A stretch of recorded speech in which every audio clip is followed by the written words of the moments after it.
What's up, everybody? It is Monday. We got some interesting things going on in the charts, and I do think we have a setup for a double trap, meaning a washout with a trap to the upside and then a trap to the downside. But I do think that July is going to be bullish. Throw a 1 in chat if you're ready for some bullish price action.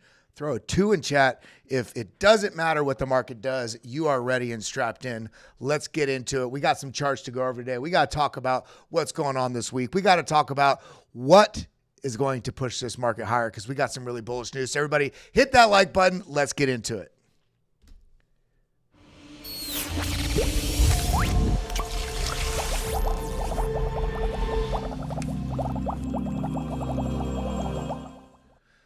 What's up, everybody? We got to talk about these markets. We can see Bitcoin came right down into this level. I mean, look at this bounce on this trend line right here. Once, twice, not 3 times a lady. We actually broke out of this descending trend line right here. We also see Ethereum has broken out of this sort of sideways falling wedge consolidation, but is now just still trending sideways. We have some news on this. We have some stuff we have to talk about that I do think is going to lead to a very bullish middle of the month for the crypto markets. And we have so much more to talk about. So everybody, welcome to the BitLab Academy Daily Show. My name is Kelly Kellum.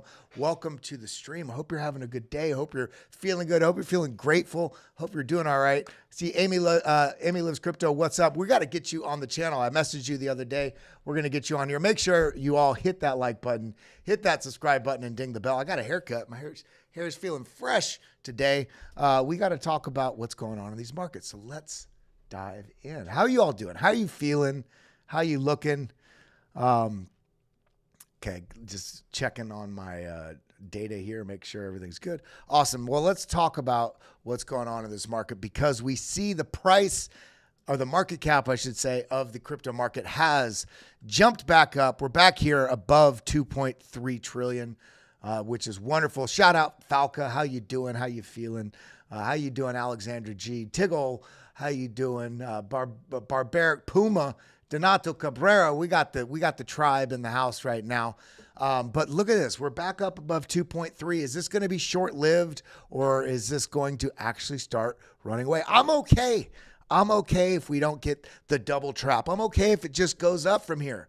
But I just have this feeling, maybe it's just experience in the markets. I don't know. I could be entirely wrong.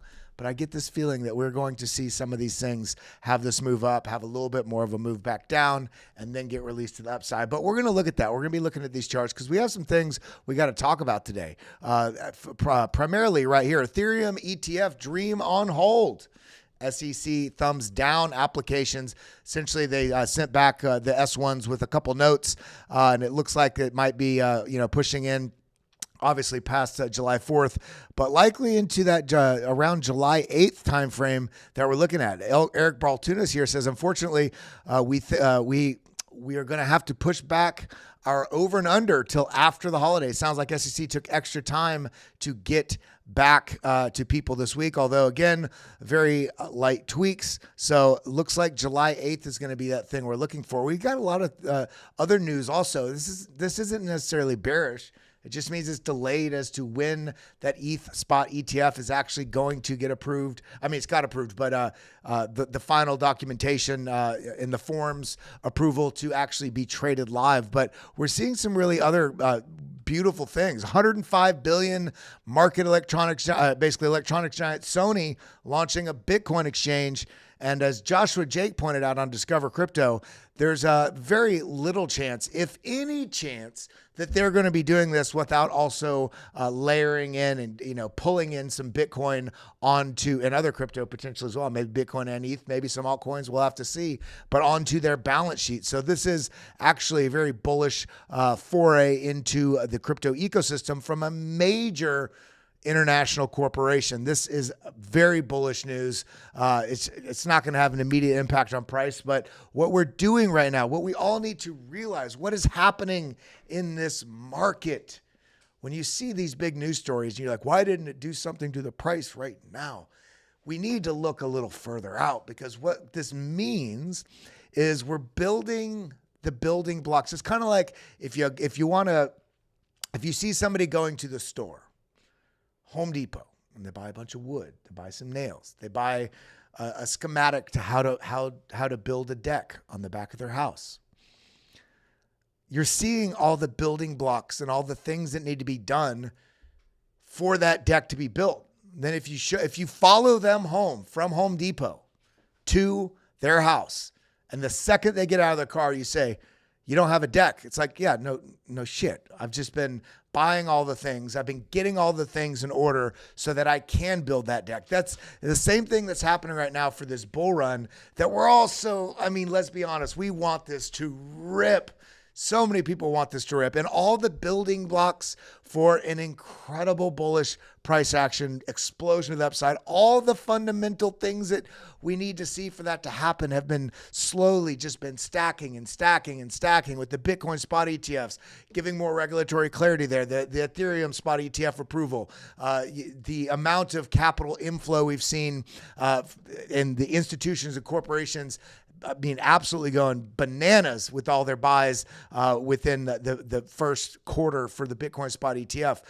Different billionaires and essentially what we're looking at is this right here. This, where is it at? Oh, here you go. This is what we're looking at right here. Sony launching crypto exchange. Bullish. Michael Dell. Come on, Dell Computers tweeting about Bitcoin. And remember, he's been actively involved in supporting or participating or, positive things around Bitcoin since 2014. And this is starting to accelerate with some of the things that he's publicly talking about. But we also see public companies buying Bitcoin. Bitcoin ETF, the most successful ETF of all time. Trump embraces crypto. A state pension fund bought Bitcoin. JP Morgan, BNP Paribas, BNY Mellon bought Bitcoin. Morgan Stanley about to allow 15,000 brokers to recommend Bitcoin ETFs to their clients. Do you guys realize these investment advisors haven't even really been pushing it to their clients yet? So it's just the early adopters with the super aggressive and forethought mindset, both retail and institutions. We're basically just now starting to wrap out that phase. We haven't even had the flood of people coming in. All these building blocks for the bull run are here. BlackRock is buying Bitcoin for its 3 funds, in addition to their clients that are buying the Bitcoin spot ETF. In 2017, these things would be unimaginable. Today, almost nobody notices them. There's so much bullishness now. We got the layout. We got we got the schematic. We got the layout. We got the wood. We got the nails. We got the hammer. We got the crew. Next thing is just to get that deck built. And that's what we're doing here. So shout out to each and every one of you if you've been participating in this ecosystem before the rest of the world. Because, when this rips, oh my God, this is going to rip so good. And like we said, we saw the Sony. Let's close that out. We also see massive 1.23 billion Bitcoin transfer signals bullish market turnaround.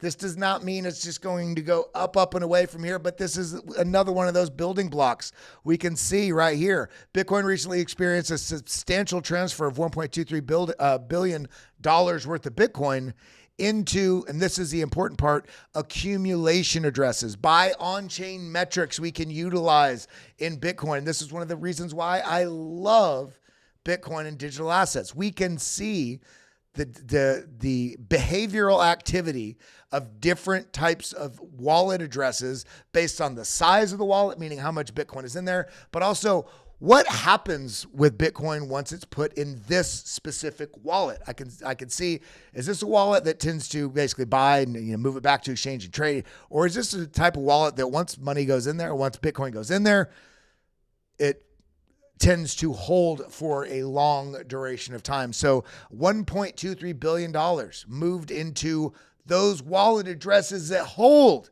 This is strength, baby. This is what we want to see.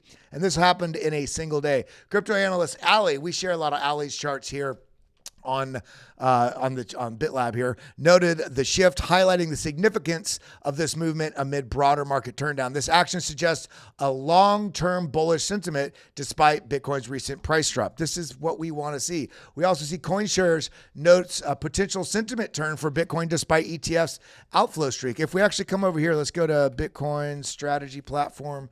Let's look at how this has played out over the last week and the shift in the type of movement that's happening. We had Look at this, minus 2,000 on Monday last week. 2,700 Bitcoin. Outflow, right? Selling. But then we flipped back on Tuesday, positive 476, positive 210 on Wednesday, positive 139 on Thursday, and a small outflow on Friday. However, we have to remember, and I was talking with TJ about this morning, we have a different composition of the type of players that have access to Bitcoin right now. We have to realize that. This is a different landscape than we've ever had before because we have now the traditional finance access points for Bitcoin in this market. And we're about to have the Ethereum spot ETF providing the traditional asset access point as well. So now that we have a market that trades 24/7, but now it has traditional asset exposure, we're going to have to start looking to how does price action close Friday in terms of, your daily chart closes on Friday. But then we have Saturday, Sunday, and then the market opens back up in terms of the daily candle. And we're talking, in this case, I'm talking specifically about the CME Futures, Bitcoin CME Futures. So we have these things close throughout the weekend, but then we also alongside that, we still have the regular old crypto market doesn't ever close. It's just going. ETFs also close Friday and they open back up Monday. So now that we have this sort of not divergence, but we have these two different types of markets that are trading the same asset with different mechanisms and different timeframes that they work on.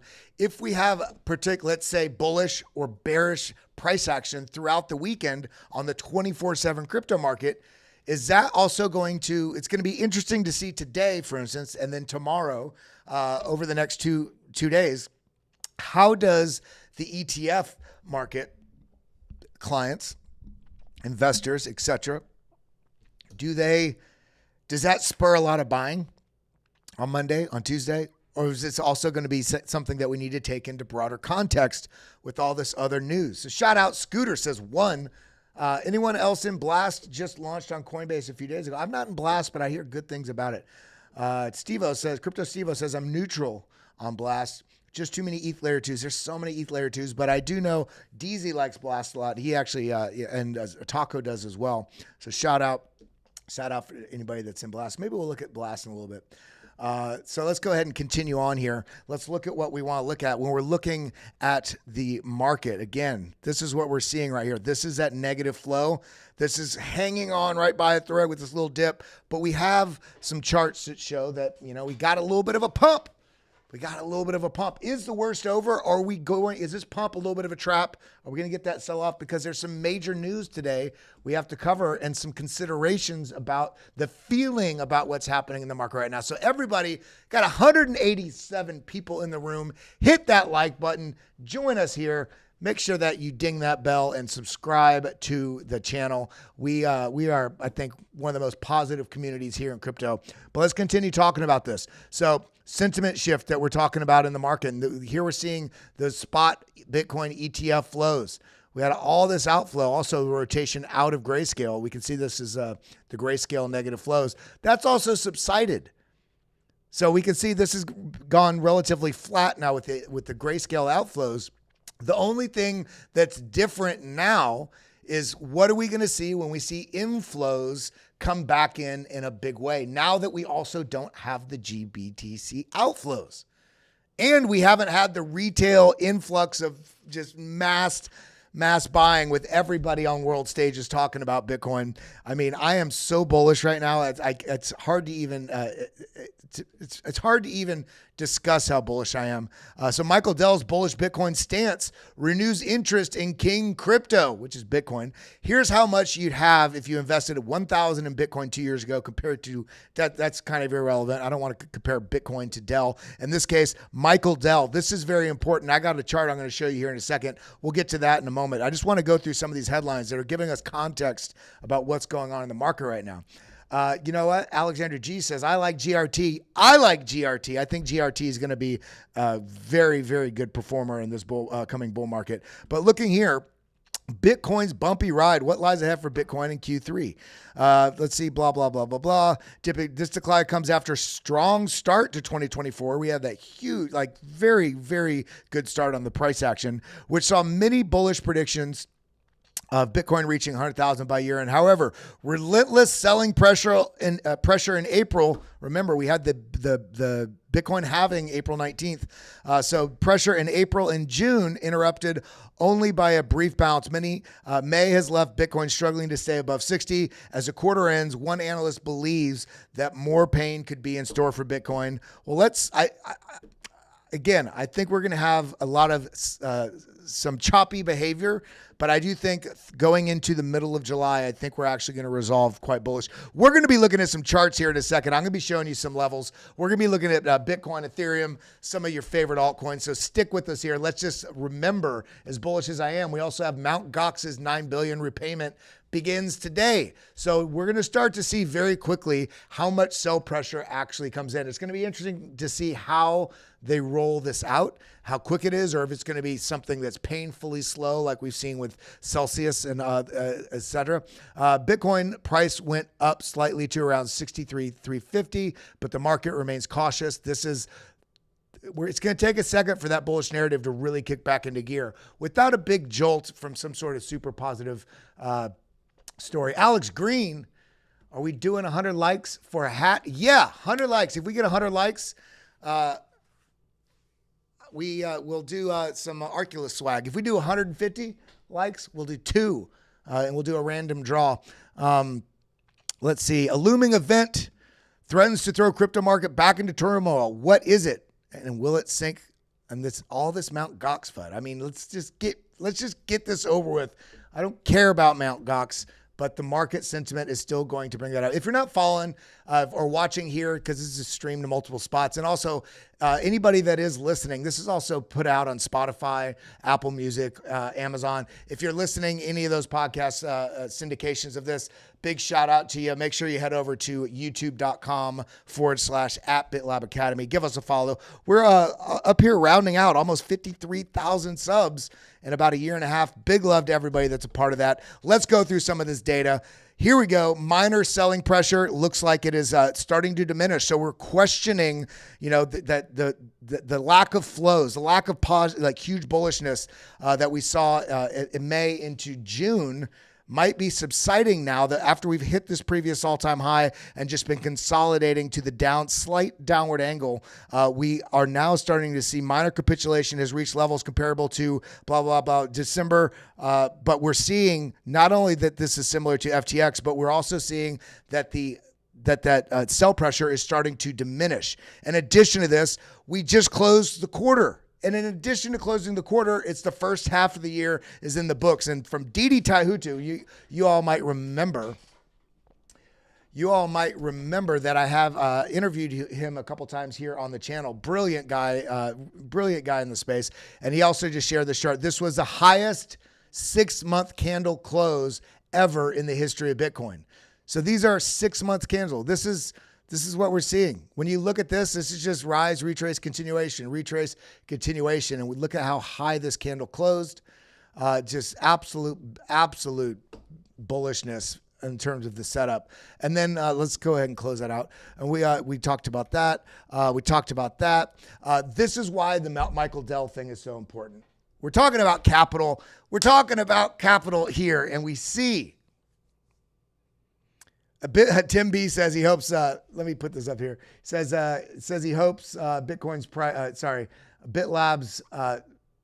He hopes Bitcoin's price grows as fast as the BitLab subscribers here. But this is important because we see how much Bitcoin Michael Saylor and MicroStrategy has bought.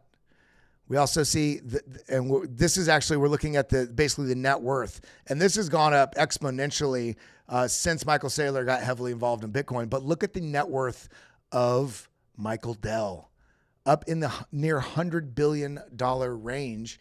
And his company is also private. Dell is a private company. They bought back all the shares and turned it into a private corporation.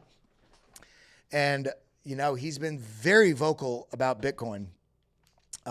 And how much support that he's given it over since 2014. And recently, he's kind of went quiet for several years, but he recently has been speaking very bullishly about Bitcoin. If we start seeing, huge buys like we saw the other day, $400 and something million, $500 million worth of Bitcoin was bought. Is it Michael Dell? I don't know, but this is a flood that's going to continue and it's going to push price up. We're all kind of worried. Let's be honest. When I look at a lot of the data, some of us say, where's the money going to come from? You look at the data where it shows that we're starting to get to record defaults on credit cards, record levels of debt, and also the amount of savings that is available in the retail, especially in the U.S. Savings is basically retracted all the way down to where people don't have savings. There's no more capital. So people wonder, how are we going to have a huge, massive bull run without capital? Well, unfortunately, I do think that this is the opportunity for institutions to get an incredible stronghold in this market. And for those of you and us and all of us that are able to figure out ways to mine fiat, go out there, make dollars, create revenue streams, stop buying dinners out, stop buying things you don't need, figure out ways you can direct capital into digital assets. In this case, primarily Bitcoin. And then of course, all those, if you have an altcoin portfolio, like I've been sharing with you all here, whatever your altcoin portfolio it is, I do think that we are still going to have huge amounts of money coming into this market. And I think a lot of that's going to be institutional. And then the gambling side is going to be mostly retail. And that's going to be a lot of the altcoins, then of course, meme coins. But this is a massive net worth of somebody that is just very, very vocally a proponent of Bitcoin. So this is one of those play. And remember, there's 400,000 super high net worth individuals. Plus, I think we're going to start seeing that cascade, that those dominoes falling of nation states also starting to get more actively involved, especially second and third world countries. And that might not feel like it's going to be a lot of money, but even second and third world countries are going to, it's millions and millions and millions that you're stacking one after the other of just buy pressure that's going to be coming in. Now we can talk about, have we bottomed? This is where we're getting into some fun stuff. We want to know what's happening with the price because remember, Bitcoin is better than the US dollar. So let's talk about it. This is from Kevin Svensson. And he shared this chart right here. And I just wanted to show you what I wrote because this is where I'm getting that idea of what's happening with the price action. Wicks dipping into a bearish zone. Remember, a wick is when you're looking at these little trails where the candle went all the way down here during that time frame. In this case, this is a 1 week candle. So within this week, this candle came all the way back down here and the bulls ate it all the way back up. So what I said here, this is important. Wicks dipping into a bearish zone indicates bears basically attempting to bring Bitcoin house of cards down. They're trying to bring price down. However, the wick itself exemplifies the bears' inability to do so as the bulls ate that shit right up with demand. The bottom very well could be it. Very well. However, we are in chop solidation mode right now, and another impulse up followed by a sweep down, bear trap. This would be a bull trap up and then a bear trap down would really cause what I think would be a final whipsaw washout and a little bit of max pain. Right now, this bull trend is a dip buying zone, not a trade every move. The market is going to do everything it can to incentivize your emotions to donate your capital to others that are more patient. So the question is, how patient are you? And this is what we're talking about. You see this happen here. Washed out, the bulls ate it back up, launch. Washed out a couple wicks, but then also candle bodies continued, but then boom, up. And now we did this again here. Again, this is the ETF sell-off. We have to pay attention to that on ETH as well. We have to. What up, Deucey Does Crypto? By the way, I cannot believe that you said you're on the other stream. I saw you said you were born in 2002. Man, that's when I graduated high school. But look at this wick, boom, and then boom to the upside. Also, we had this wash out to the downside, wick ate and back up. Now, this did not have continuation to the upside, but it did on this move mark a little bit of a local bottom. And now we've done this again. So these demand wicks, bears attempts, and the bulls eat it back up. And we also have a higher low here. So we do have some bullish structure within all this that is very, very nice to consider with what's going on. Now, when we talk about this, Some people are worried. Did we top? Well, every Bitcoin cycle top in the past has triggered a high MVRV overheated signal, which is basically the orange, very bright orange. Well, I'll pull this larger here in a second. I'll do it now. We have not had that yet in this cycle. This is either the most muted bull cycle in Bitcoin's history, or we have fireworks ahead. I think we have fireworks ahead. Do you think we have fireworks ahead? Let me know in the comments right now. Drop a firework emoji in there. Drop something. Drop a boom if you're a BitLab member. Let me know in the chat, do you think we have fireworks ahead, or do you think we are at a local top and we're going to have some pain for the next few months to the downside? I'm curious what you guys think. I see some booms. I see some guitars. I see some hells. Yeah. Let's see what you guys think here, and let's get back into this. This is what we're talking about. MVRV. Just a reminder for all of you what this is. Market value to realized value. Market value is what you see on exchange, what it's traded at. This is the price that we always track. The RV, realized value or cost basis, is the average price of every Bitcoin in circulation the last time it moved.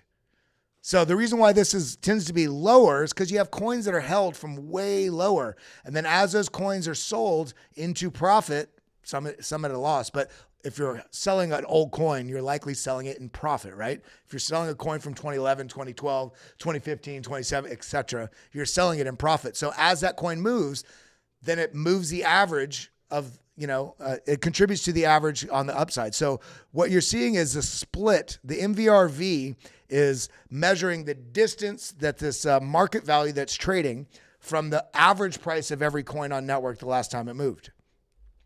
And when you get this very overheated with this is orange, where this gets, shows that the RV realized, the market value is having this huge separation. You get this, and it marks the top. We have not gotten that at all. We had some separation, of course. We could see this here, but we haven't gotten that explosive move to the upside. So I do not think that we have topped out at all. Let's see. Boom, boom. There we go. Dave Middleton. We got the fireworks. Why is that so small? Every time I do this, there we go. Every time I do this, it resets the size of this for some reason. I don't know why. But then we see right here, this is my favorite Bitcoin metric, and it tells me that I should be open to $300,000 to Bitcoin in 2025. This is apps 32, whatever that name is. But this, using the power law. And when we're looking at this, we can see that we're still in a very low side of the range for the projections of where things can go. We've seen in the past, this is pushed up into these regions up here. This one went beyond. This one went beyond as well. I mean, this level, there's so much upside from here. The downside risk, and there is downside risk. We could have something catastrophic happen and we have the market sell off down, say we drop to $41,000. Some people would be losing their minds. They'd be scared, but that would still, the risk cost benefit probabilities, there's so much more of an asymmetric upside potential than downside risk, especially with the strength of how many types of players and how much money is coming into this market. So, let's stay bullish here and use dip buying opportunities, because June closed, frustrating. Everybody wants it to go up, but we've seen historically when Bitcoin has had a negative June, it tends to bounce back strongly in July. In fact, Bitcoin has shown an average return of almost 8% and a median return of 9.6%. So let's see what that looks like. What's 8 to 9%? Let's look at this. Let's get back over to Bitcoin. Let's see where we're at right here. And I'm just going to zoom out just a little bit. There we go. And now we're going to, let's see. Now I'm going to press this shift bar or shift button, click on the chart, move. So 8% is right about there, $67,000. 9% basically pushes the price up relatively to start challenging this trend line. So this is suggesting, if we look at the historical average of a bad June and then a bullish July, that the price through basically by the end of July. It doesn't mean it can't go beyond this. It means that the month will open today, or has opened, and then the close of the month, that candle, You know, you very well could see a candle that does something like this, you know, pushes up, pushes beyond this through July. Actually, let's actually sculpt this out. Boom. Let's go to the daily. That would suggest where is end of July? Right here. Boom. Option V. So that's end of July. This is suggesting, you know, you could do something like this, you know, push up, wash out, back down, come up here, actually go beyond, and then come back by the close. There's no telling what's going to happen based on all the things that are charged into the summer, the election cycle year, the Ethereum spot ETF, and the type of flows that actually do come into that. Is there going to be any rotation from the Bitcoin spot ETF to the Ethereum spot ETF? Is it only going to go up and not have a big... There's a lot that can happen, which is why we need to stay vigilant right now, because we are moving in to the most bullish part of the market cycle that happens every 4 years. And we've already got this substantiated, incredible base of just a strong bull trend that we are in. Yes, we are in a bull trend. We're in a giant bull flag right now, consolidating at previous all-time highs. And we have, look at this, tap, tap-a-roo. Look at this. We tapped this beautifully, almost right on the descending support line here. That is perfectly in line with this order block that is right here where the liquidity interest zone is. Came down, touched it. Now look at this beautiful W formation. Let's actually go to something like this. Beautiful W formation. Look at this. Boom, boom, boom, boom. We have a higher low. Now the question is going to be right here. Look at where we got rejected. We got rejected right at this previous range low, which also, if we put a line right there, you can see, look, range low, rejection. So we bounced here and rejected here, found support there, rejected here, found support here, rejected here. So this is an interesting zone that we're going to need to get through. This is that 63.7 zone. We're going to come back to this in a moment. We're going to do some more TA. I just want to let you all realize through all this different data, you can make an argument it's going to go up or it's going to go down. Your investment strategy needs to be your investment strategy. However, if you can look through all this data and decipher it down and realize that this is just an oscillation of narratives between bulls and bears, and stories give you an indication about, and some of this news that we're talking about helps give you an indication of where the mass populace is going to be thinking about that bullish and bearish narrative. So let's continue on here. We talked about that. I think we got through everything. Is that right? Yeah. So I got through it quick today in terms of the pre-stuff. Now let's continue on with talking about what's going up. Man, you can chart like a mofo. Big, you know what? I do it all day long, every day. And I try to look for where there's a support and a resistance. So in this case, resistance and support. So we have this line here and this projected here. Yeah, we have a wick down below it, but look at this. Candle bodies bounce. We have the VWAPs angled to the upside. We have the momentum on the BitLab trading stack angled to the upside. But we do see some weakness here. This is on the 12-hour chart. We see some weakness right here with the stochastics rolling over, with the RSI slightly rolling over. But what does it look like down on the 4-hour? 4-hour also momentum rolling over a little bit right here, and we still kind of have negative money flow here. So there's a little bit of a contention between that narrative, the bulls and the bears. Now notice, look at it. I didn't even notice this till right now. Remember I had this drawn over here? Let's just go. I'm just going to press right. Look at this. Look where the price went. Boom. Right to that target that we had over here, which is because we had this descending trend line, descending highs. The highs are rejecting at that. And we can see that this did not even contend here. The price just sliced right through this. But when we look at this on, right here, boom. So touch point. Yes, we had a deviation, but then touch point, deviation, touch point. And then here, look, rejected at it. Didn't quite get up to it, but then hesitation, boom, we have pushed through this. Currently, this is a bit of a bull flag, but there's some contentious ideas about this because the momentum is kind of rolling over here on the 4-hour. What does it look like on the 2-hour? 2-hour, okay, so this is looking a little bit more bullish on the smaller time frame. We have this bull flag pennant structure right here with this trying to break out. And if it is able to, then the target out of this is up here at, look at this, basically contending with this trend line that we have that goes back here, kind of a interesting trend line, but it's right in this zone. So this is at 65 to 66,000. What does this look like when we're looking at, did I delete it? There we go. High block. Let's look. So I said 65, 66. Well, look right above us, directly where we were. This is actually painting a slightly different picture. You see, we had all this liquidity here. Price action got sucked up into it. The market ate it up. Now that we ate it up, we got fairly quick moves. Boom, ate it up. We still have a little bit of a node here up here at basically 64,000, just right at 64,000, 63,850, 64,000. But look, we start having all of this liquidity now below us too. So this starts forming the question, who's going to take the lead here? This is why I do think we do have a potential of pushing into this zone to reverse and come back and sweep down. We're going to have to see how this takes shape, if some positions close or get added, etc.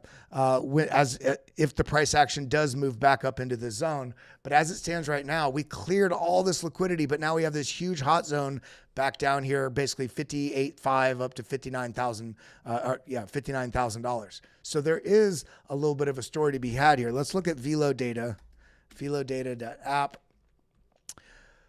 All right, so this is a daily, okay.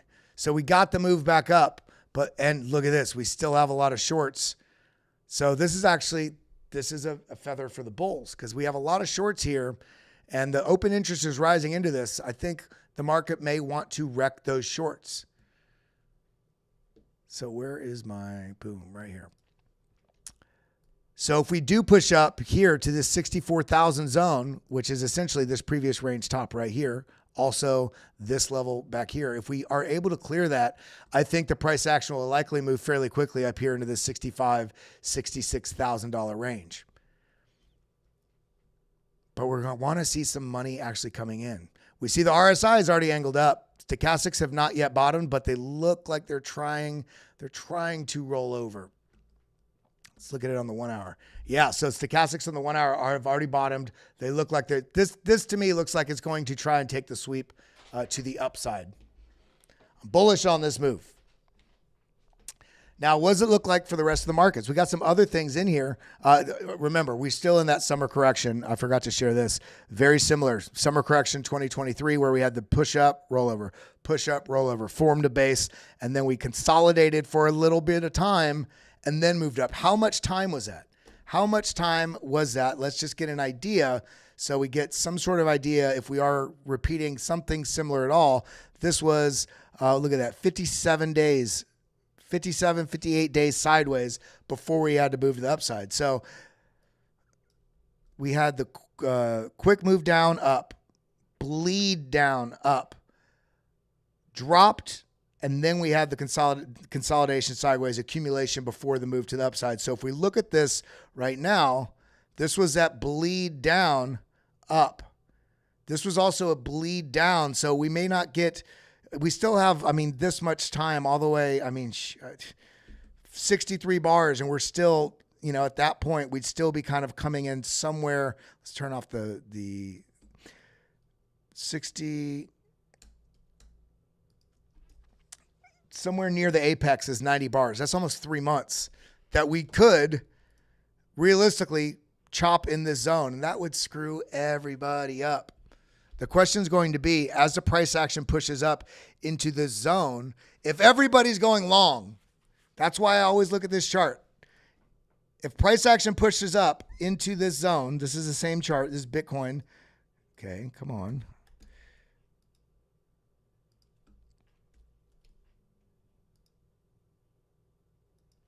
If Bitcoin pushes into this zone, right? Price action pushes up in here, and we look at this data, and this is going, very green here, meaning the funding rate, how much it costs to do leverage. If it's going like this, you see this was pushing up into it, and then what we do?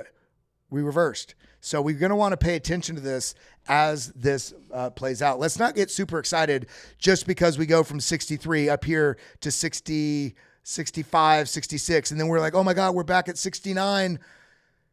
It's going, I think there is a better, higher likelihood of that move to wash people out, of pushing up, even having a wick beyond this to come back in and then get people to commit to go short, actually staying on the upper half of this and then working our way up like that. That's what I'm thinking is most likely to happen. And we got to let this play out. I do think, again, July, I do think that we are going to be pushing up into this zone. But let's stay a little bit patient here. We got, this is what I wanted to share.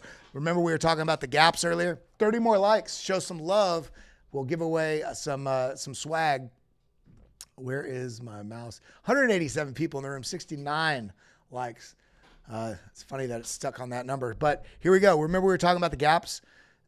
So this is exactly it. Short-term update. There's a CME Futures Gap on the 4-hour chart. As you probably know, gaps tend to get filled, not guaranteed. So don't be panicking.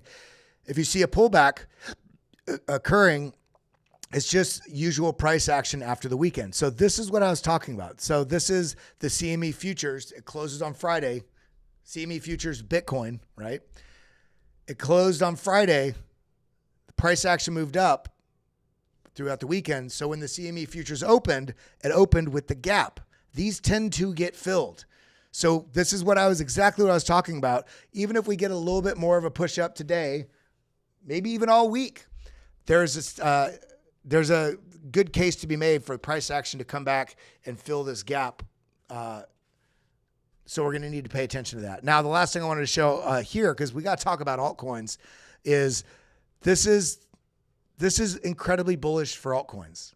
What is this? This is the Bitcoin dominance, rising wedge, or you can just ignore this upper trend line right here. Just look at this support level that has just been bouncing. Look at this breakdown, move back up, retest. The bulls, they tried, but now this is showing signs of a likely large pullback in the dominance, which would be magnificent for those altcoins. By the way, if you are stacking, if you are buying, if you are holding, if you are in this crypto market, I want to shout out our channel sponsor, Arculus, before we dive into some altcoin TA. Protect your crypto, protect your future, the best crypto cold storage solution that is on the market. Multi-factor authentication, biometrics, PIN, the card, and the app itself. Keep the keys actually off your phone. You need all 3 different multi-factor authentications to access, but it's one tap, swap, trade, store. You can do all this with the Arculus. So head over to getarculus.com and use code LAB10 for 10% off your Arculus. Protect your future, baby. Now, coming back over here, let's look at these altcoins. Ethereum, again, look at this. It's just falling wedge right here on this leg. Find support on this fairly large trend line all the way back to October of last year. Support. Look at this. Support. And look at this. An attempt down into it. Support. And with this, we form this falling wedge, and we have broken out. This is a level. Look at where we got rejected at. I've had this here for weeks. And just extend this out. Look at where this got rejected at currently. We're going to want to pay attention to this. There is Ethan Smith here in the chat. He's the one that pointed out this giant broadening wedge. There is a case to be made, as bullish as we are on Ethereum, that we actually see a sweep to the downside, because these broadening wedges, rising broadening wedges, tend to break to the downside. That doesn't mean it's over for Ethereum. That actually would present us an opportunity. I talked about this last week. That would mean something like this, push up, maybe lose it down into here. That would be breaking bearish. Consolidate a little bit and then basically work its way to the upside. You have to be aware of that so you don't go, oh, it broke down, I'm selling everything. No, this is opportunity zone if the price action comes down here. And I've seen a couple other analysts as well talk about the opportunity that would be if price action did come down. And this not as low as like 29, but here in this $3,000 region. Now, this doesn't have to happen. If the price action is able to hold and the market is so bullish because of everything and where we're at in the market cycle and all this bullishness, this very well could just kind of trade a little bit sideways here, break out above this, break out above this, find support. Where's it at? Damn it. God, there you go. Find support and then start working its way up. But what does the data say? Let's look at the 3-day chart. Positive money flow. The VWAP is swinging around like this, trying to go up. Look at the stochastics have come down, bottomed or angled and starting to potentially roll to the upside. We see the RSI basically angled to the upside. I believe, if you look at this, I'm looking at the purple. The purple is RSI. We have a bit of a trend. We have a bit of a trend line here that the RSI is trying to break out of right now, along with we still have positive money flow, angled up, angled up. So this is on this 3-day chart starting to show some shifting winds towards the bulls' favors. Now we go to the 6-hour. Let's see what we're at here. On the 6-hour, look at this. We bottomed, came up. The VWAP looks like they might try to come back on the spread, meaning if we turn on the VWAP on the actual chart itself, we have basically, look, we played this positive spread. We broke above this yellow line, which is a weekly VWAP. We pushed up, basically found support on it, pushed up, came back to it. Now we're sitting on this level. If we do have a washout to the downside, I'd really like to see the price hold above to maintain bullish posture. Kevin Svensson in the house. How you doing, my friend? But don't lose your mind. If we get a washout to the downside on Ethereum, there's all the building blocks for the bulls are here. If you take the bait emotionally and trade out of a position, trade out on fear, you're probably going to be at the moment that bullish spring happens. As we sit here right now, we see this price action. If you just ignore all the different lines on this chart, this really just looks, look at this, kind of rounding. It does starting to look bullish. We have, look at this, 2 bullish divergences right here. We got, 5 bullish divergences right here. We have the price action broke above, look at this, weekly VWAP, found support on it, pushed up, found support on the weekly VWAP. They tried, the bears tried, but the market makers, the smart money, the people want to play a positive spread. But the problem with this is the momentum is slightly losing itself right here, and we're struggling getting through this zone. If we do have a washout to the downside, I would, again, to maintain smaller time frame, shorter time frame bullishness, I would want to see, even if we lose this weekly VWAP, hold this trend signal line right here, which is essentially a 50 SMA with a bunch of other TA stuff that's programmed into it to help show you the trend moves and this dynamic support and resistance zones. But essentially, if we lose this line, I'd like to see the price action hold above 33, basically 33.80 on Ethereum.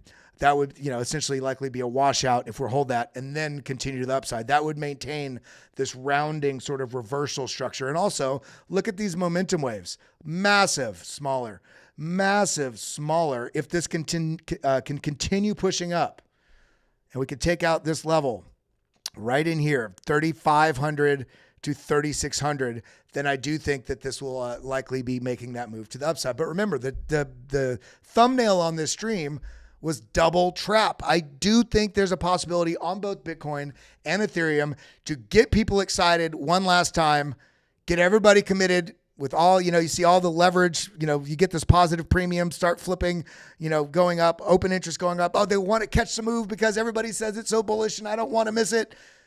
And that's the recipe for having this push up and then reject, come down, actually lose this trend line, really get people committed short again. They think it's over. Then you get the rocket launch and you're like, motherfucker.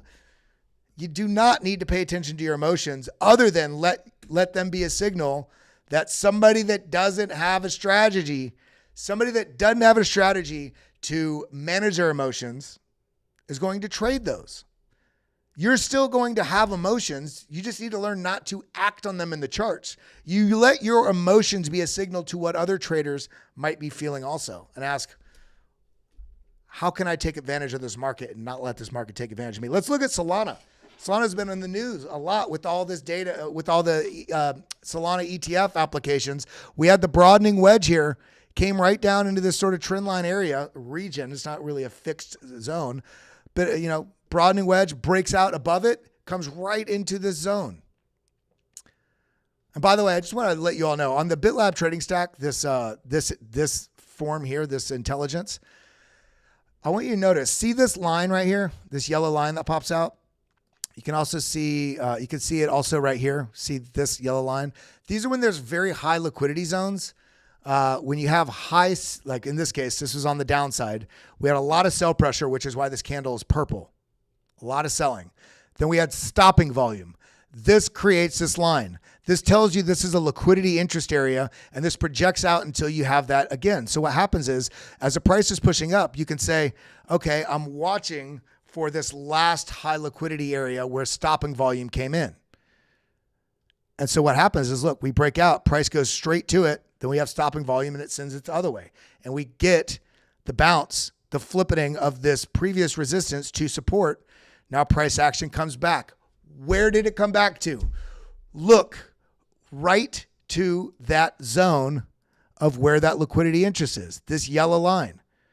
So there's a lot of different indicators and data points within these indicators. I'm going to do a better job on a daily basis showing you what these signals are, so you can, because there's a lot of you out there that have the BitLab trading stack, and you might not know some of these things exist, or maybe you didn't go through some of the training stuff, or maybe you missed it. It's all good. But we can see that just on the BitLab intelligence. If we turn on the BitLab volume, look at this. Now we have a very well-established order block here that we've pushed up into.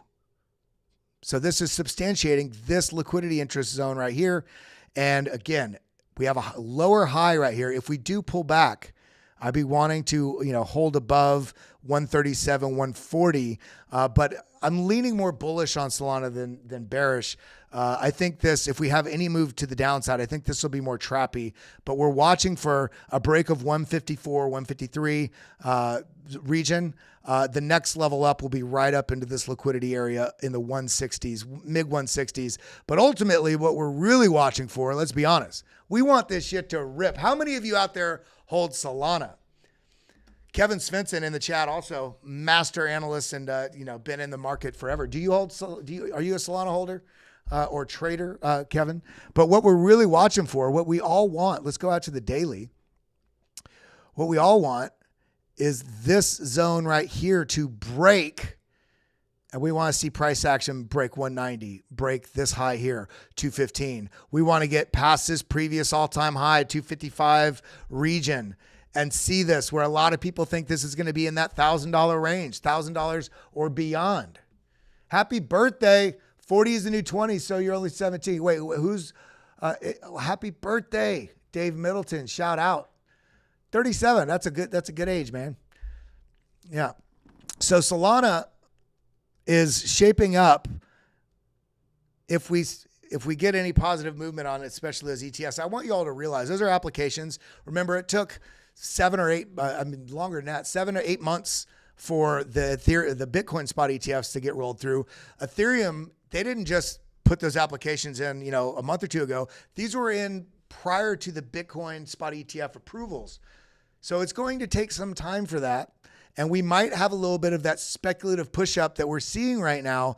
There is an argument to be made that we could get a washout, especially if big institutions want this ETF cheaper, big money. We could see a washout down into, God dang it. There we go. We could see, because right now, look, we're being held at this middle zone. If this does push down here and the test down below this, I'd be looking for a freaking steal of a buy on Solana down here at that 118 mark. But there's such a strong community around Solana.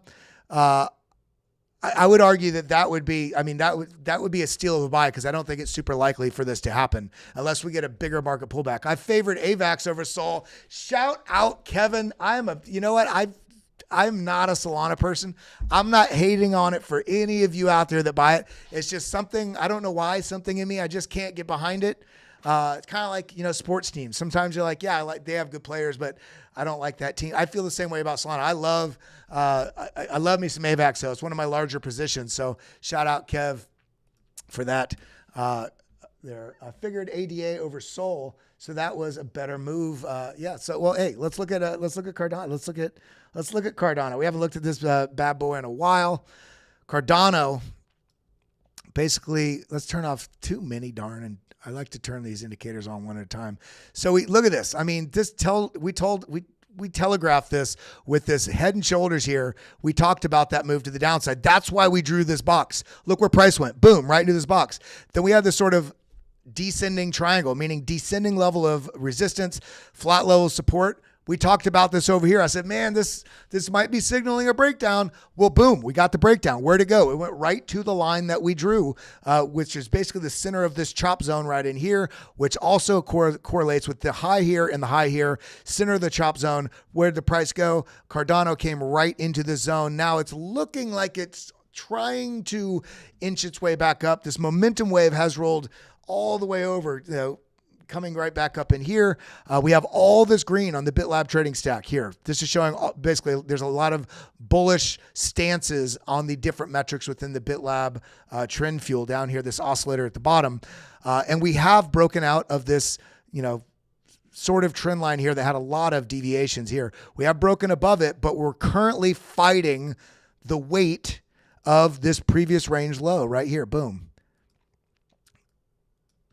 This chop zone. If we can clear this, then we have to see this is the next pretty important level here at the 41 to 43 cent range. If we can clear this, we still got 47. There's a lot of work to do for Cardano, but I do think Cardano is going to have its day in the sun. I do think that we're going to have some really positive action on there.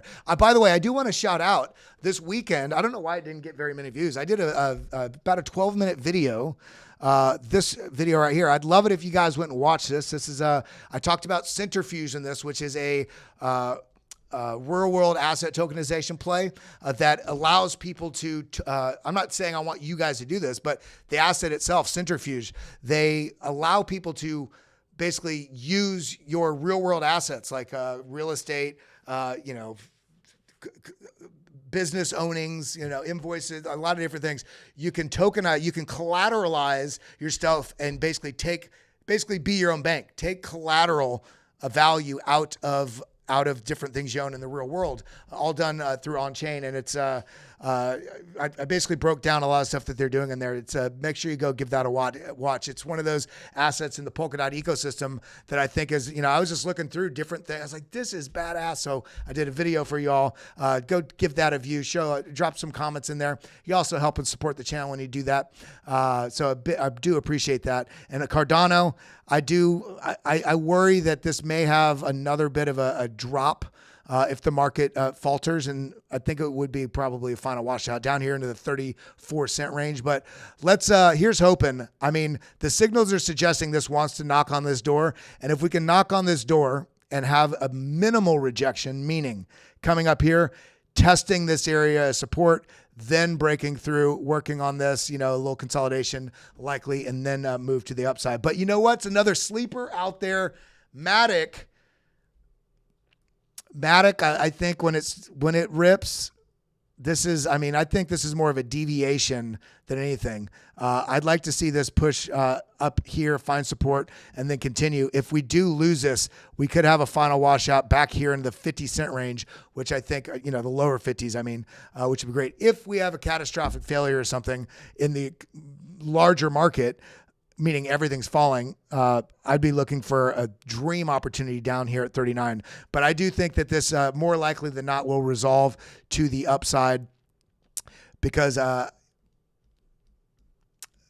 lot of reasons. But we see on the 3-day chart, stochastics rolling over, RSI coming down into this very oversold zone.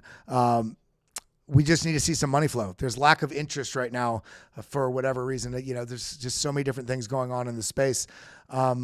Let's see what else. I think that's all we got for today, guys. I got some other things I got to do. I do want to shout out, by the way, if you want to learn how to chart, if you want to understand how to go through due diligence and find, find tokens, tokenomics, all that. There's so many things that we do, as well as charting and our Discord.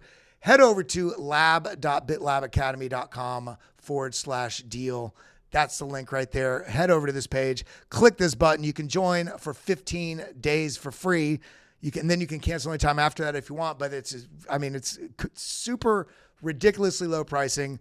You get involved with our basically Discord, and then after you sign up for this, the next page gives you an opportunity, if you want the BitLab indicators that we use, at a severe discount, and you lock in that discount for the life of your account.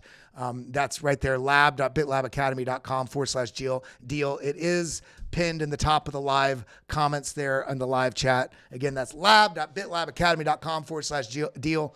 And also, if you don't want to get in there, join us here on the BitLab YouTube. We'd love to have you. We got a wonderful, growing, very fast growing community here. And I love you all. By the way, all you BitLab members on the YouTube and the BitLab members in the Discord, we'll be doing quite a few member streams this week. So pay attention to that. I'm going to start adding the events in there here in a little bit, showing we're going to be doing some stuff. I wasn't able to do some last week, so I want to do a lot this weekend. Big love to everybody. If you had to buy one token right now, one altcoin, I want you all to write it in the live chat right now. What altcoin would you be buying right now? Let's see what's on y'all's agenda. Let's see if there's some content we could do around those. I love you guys. I appreciate you, guys and gals. Hope you all have an absolutely wonderful day. We are going to be heading over to the DGen Alpha stream right now. Is he live already? Let's see. It's already set. We are heading there right now. Let's go. Adios, muchachos. Adios, muchachos.